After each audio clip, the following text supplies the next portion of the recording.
જય ગિરનારી ભાઈઓ બહેનો. ગિરનાર લીલી પરિક્રમા કેન્સલ થઈ એનાથી જો તમે દુઃખી હો અને એવું ઈચ્છતા હો કે ગિરનાર પરિક્રમા આ વર્ષે થવી જ જોઈએ, તો તમે મને સાથ આપો. આ વિડીયોને બધા સાથે શેર કરજો, વાયરલ કરજો.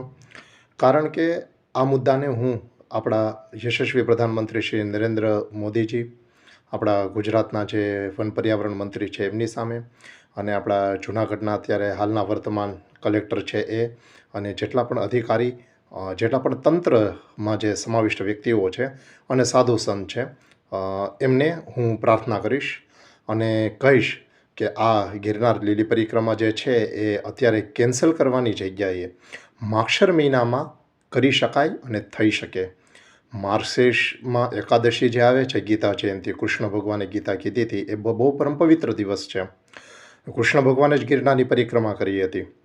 તો અત્યારે કેન્સલ કરી અને મહિના પછી શા માટે ન થઈ શકે? જરૂરથી થઈ શકે, જો વિલિંગનેસ હોય તો. બરાબર. અને તંત્રએ આજે જે ઘોષણા કરી એમાં એમ કીધું કે લોકોના પ્રતિનિધિ 101 જણા યાત્રા કરી આવશે. તો આપણામાંથી કોઈ એવા પ્રતિનિધિ થોડા ચૂંટ્યા છે કે ચૂંટ્યા છે? બરાબર. કોણ એવા પ્રતિનિધિ છે કે આપણે નક્કી કર્યા હોય કે આપણા વતી એ જઈ આવે? આ ગિરનાર લીલી પરિક્રમાનું એટલું મહત્ત્વ છે કે લોકો આ પરિક્રમા કરવા માટે લાખોની સંખ્યામાં આવતા હોય છે.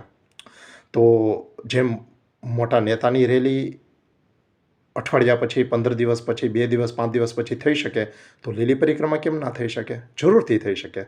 તો પરિક્રમા રીતે બંધ ન કરી દેવાય, એના સોલ્યુશન, ઉપાય શોધવાના હોય. આપણે બધા સાથે મળી અને જો વિનંતી કરશું તો ઉપાય થશે. એટલે તમારી કોમેન્ટ તમે નાખો, લાઈક કરો વિડીયોને, બધા સાથે શેર કરો, અને આવું બધા સાથે મળી અને આપણે સરકારને વિનંતી કરીએ કે આ ગિરનાર પરિક્રમા તમે અત્યારે કેન્સલ અત્યારે ભલે કરો તમે, બરાબર છે, પણ મહિના પછી માર્ગશીર્ષ મહિનો, જે માગશર મહિનો આવશે, એ તો કૃષ્ણ ભગવાનનો પ્રિય મહિનો છે. ગીતાજી કૃષ્ણ ભગવાને ત્યારે કહી હતી કે કૃષ્ણ ભગવાને ગિરનારની પરિક્રમા કરી હતી.